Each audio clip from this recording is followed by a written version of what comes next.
इसमें ज़्यादा समय हम नहीं दे रहे हैं, बहुत कम समय दे रहे हैं शादी में, और ज़्यादा समय जनता हित के लिए, समाज हित के लिए, देश हित के लिए, देश को बचाना है, संविधान को बचाना है। तो एमपी बनाएंगे और एमपी बना करके सांसद में भेजने का काम करेंगे। और हमेशा एमवाई के नाम पर मुसलमानों के साथ, दलितों के साथ, अति पिछड़ों के साथ जुल्म किया गया है। बहुत सारी पार्टियां हैं भारत के अंदर में जो रजिस्टर्ड है, चुनाव लड़ती है, वो भी लड़ते हैं, हमारी पार्टी भी लड़ती है। निकाह का सिरनी लेकर ओवैसी साहब के पास जाएंगे। जी जी। क्या वहाँ चुनाव प्रचार में जाएंगे, लेकिन आप दूल्हा बने हुए हैं। देखिए, दूल्हा बने हुए हैं, ये भी ज़रूरी है सुन्नत अदा करना। अब बहुत जल्द दूल्हा बनने के बाद 2-3 दिन के बाद अख्तरुल ईमान साहब के प्रचार में पहुंचेंगे। वक्त कम है निकाह करने के बाद, और पूरी जोर के साथ किशनगंज में AIM अख्तरुल ईमान को चुनाव जिताएंगे और असदुद्दीन ओवैसी साहब का हाथ को मजबूत करेंगे। इससे पहले वहाँ पर चुनाव प्रचार हो रहा है, आपके तमाम जिला अध्यक्ष और तमाम जो पार्टी के जिम्मेदार लोग हैं वहाँ पर आए हुए हैं। क्या मजबूरी हुई, बीच में शादी करना पड़ा?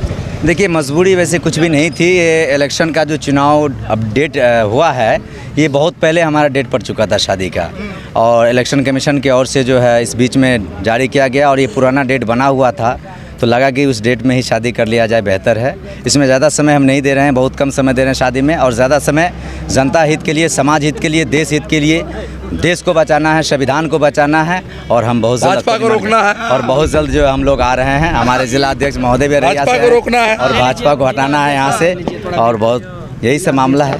अररिया को लेकर तमाम चीज़ें हो रही है, यहाँ पर आपकी पार्टी चुनाव नहीं लड़ रही है, क्या वजह रही, किसको समर्थन दे रहे हैं?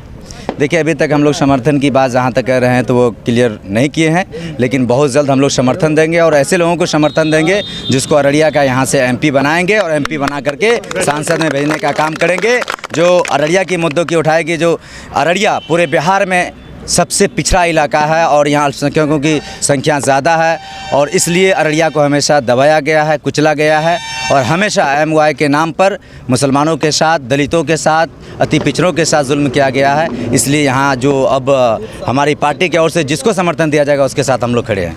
आपकी पार्टी लेकिन कह रही है कि मतलब यहाँ पर चुनाव लड़ना, वहाँ पर जो है कहीं ना कहीं नुकसान हो जाता है, इस बात को ऐसा कुछ भी नहीं है। बहुत सारी पार्टियां हैं भारत के अंदर में जो रजिस्टर्ड है, चुनाव लड़ती है, वो भी लड़ते हैं, हमारी पार्टी भी लड़ती है। और हमारी पार्टी जो खास तौर पे सीमांचल में 5-5 MLA तैयार किए थे, लेकिन कुछ चोर आकर के जो है लुटेरे की तरह उसको वहाँ से भगा ले गए। आपके पार्टी पे लोग क्यों भरोसा करेंगे? जीत जाते हैं, दूसरे पार्टी में चले जाते हैं। पार्टी पे भरोसा करना पड़ता है, व्यक्तिगत तौर पे। कोई माई डकैत हो जाए तो क्या बेटा को सूली पर चढ़ाइएगा? जब बेटा डकैत हो जाए तो माई को सूली पर चढ़ाइएगा। तो यहाँ डकैत कौन है? भागने वाला, उसको सूली पर चढ़ाइए।